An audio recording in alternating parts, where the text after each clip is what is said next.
Hello, hello! The first half of Season 2 of Wednesday has dropped, and I'll be having a look at each episode one at a time without spoilers for the remaining episodes. Let's have a look at episode 2. This one felt like a second introduction almost, although we did get answers to one of the mysteries of the show, and carry on building with the other one. As I suspected, the birds and the stalker were two different mysteries, and the stalker was indeed one of Wednesday's groupies, the one that even modelled her hairstyle. Let's take the several threads that are ongoing one at a time. I'll start with the big one, the birds. When they said that they had upped the horror on the show for Season 2, they certainly weren't kidding, as Wednesday's investigation in the old Galpin household was definitely jump-worthy. In addition to the usual horror trope of something alive jumping out of someone, we also have the turn the chair trope, another nod to a Hitchcock classic, this time Psycho. But now I understand why Jamie McSane was only credited as a guest. R.I.P. former sheriff, your heart was ultimately in the right place, but it took you a long while to get there.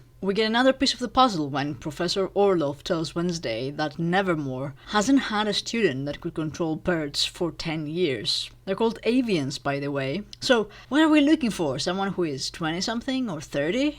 Not many candidates. Professor Orlov is, yes, Christopher Lloyd, another Addams Family old-timer, as he used to be Uncle Fester in the 90s films. Delightfully, he's a head in a jar, which brings to mind beloved animated sitcom Futurama. The second storyline is the stalker. For a brief moment, the storylines intertwined as the stalker has stolen Galpin's phone and was using it to up the pressure to Wednesday and in it, but ultimately it turned out to be invisible groupie Agnes de Mille. Invisibility! Neat trick. I wonder if somehow she was named after famous dancer Agnes de Mille, who was incidentally the niece of pioneer filmmaker Cecile B. de Mille. Do we have a dancer theme on the show? Was Isadora Capri also named after Isadora Duncan? Anyway, Agnes is pretty good with her creepy masks and murderous pranks. I'm sure we'll see more of her. She would be a handy ally if she didn't appear slightly unhinged. And now I get it! Wednesday couldn't see anyone watching when she was vibing on that Polaroid because Agnes was invisible! That's pretty hilarious actually.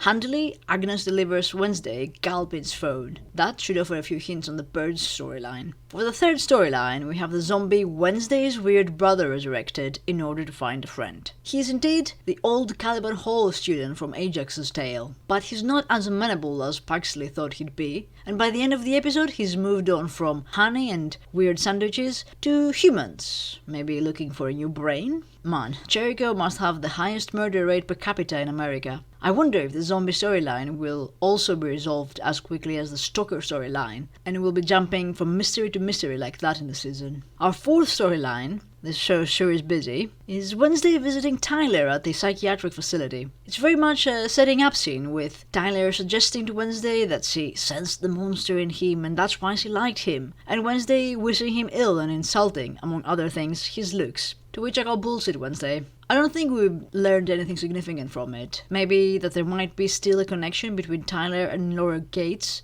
but that it will likely weaken the longer they stay apart. And we were introduced to the doctor, who allegedly isn't an outcast, and to her assistant, who is written as mildly annoying, but who knows what's behind that.